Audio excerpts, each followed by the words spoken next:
Let's talk about how we can use human design to help us align with our perfect space. So, our ideal environment plays a huge role in our well being, our creativity, our success, and just like our overall energetic feeling and vibe. So, let's dive into how we can use human design to thrive in our space. So, the first environment is caves. You like secure, safe, cozy, personal spaces. If your environment is caves, you thrive in a secure, cozy space where you feel safe and protected. You need privacy and control over your space.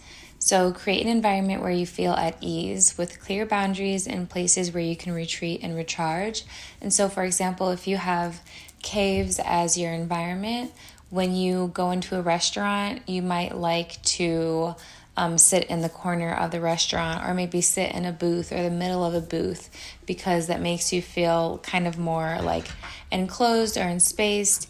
You may also like darker, smaller, more intimate environments. You may like to sit in the corner of a restaurant or face the exit, like face so you can see the exit so you can feel like safer and more protected. The tip for anyone with the environment of caves is to focus on creating a secure space which is free from distractions, where you can retreat from the outside world and just kind of be in your own little bubble. The second environment would be markets, where it's dynamic and it's a busy space. For people who have markets as their environment, you thrive in spaces that are filled with people and activities. You like a productive, energetic vibe. You like variety. You like being around people, and that also energizes you. So surround yourself in environments where there's a lot of movement, conversation, things going on, options for you to choose from.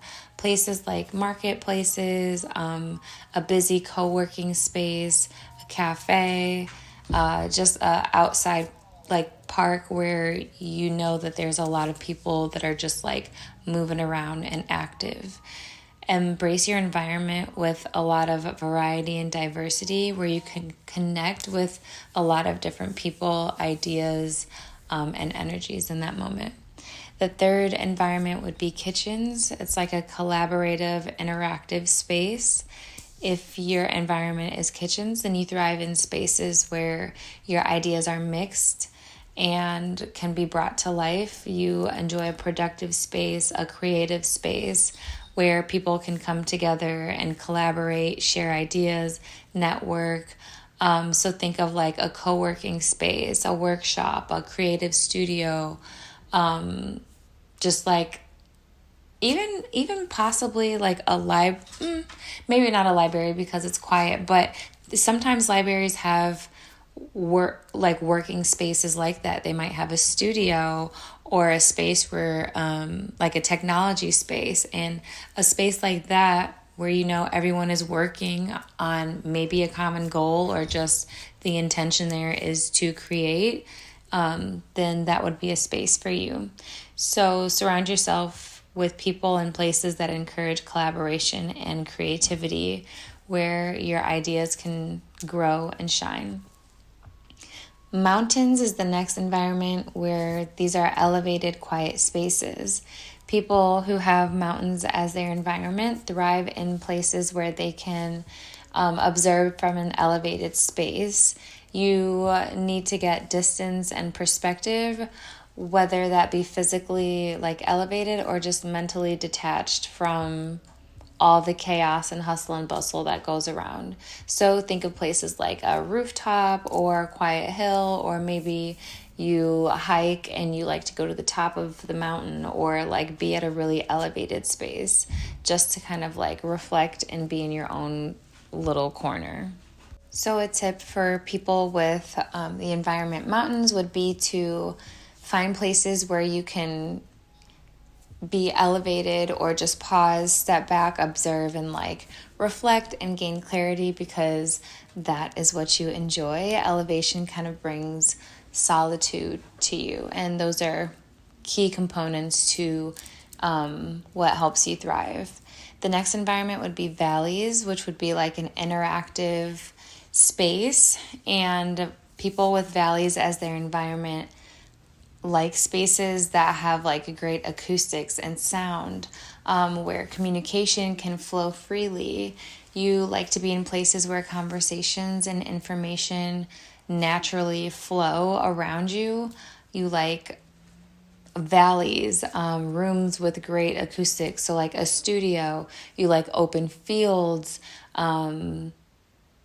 Maybe if you are a person who enjoys being outside in nature, you like being in nature and listening to the sounds of nature because it just provides you a different type of sensation. And so for a tip for people who have valleys as their environment is to choose a space where sound travels easily and it helps put you at ease, somewhere where you can be part of the conversation and not necessarily be isolated. And then we have shores, which would be like a transitioning, diverse space. And so people who have shores as their environment, you like spaces where like two different landscapes meet. You like a variety of landscapes. So think of like a shoreline, or like the mountain meets the sunset, or a place that just like transitions where you can see outdoor, indoor, maybe, what are those pools called? I can't remember right now, but the ones that have like, they look endless. They don't have like an ending. It kind of looks like you'll just fly out of the pool, I guess, or slide out of the pool. Infinity pool, that's what it's called. Maybe those make you feel a little bit peaceful, or just a space where you see a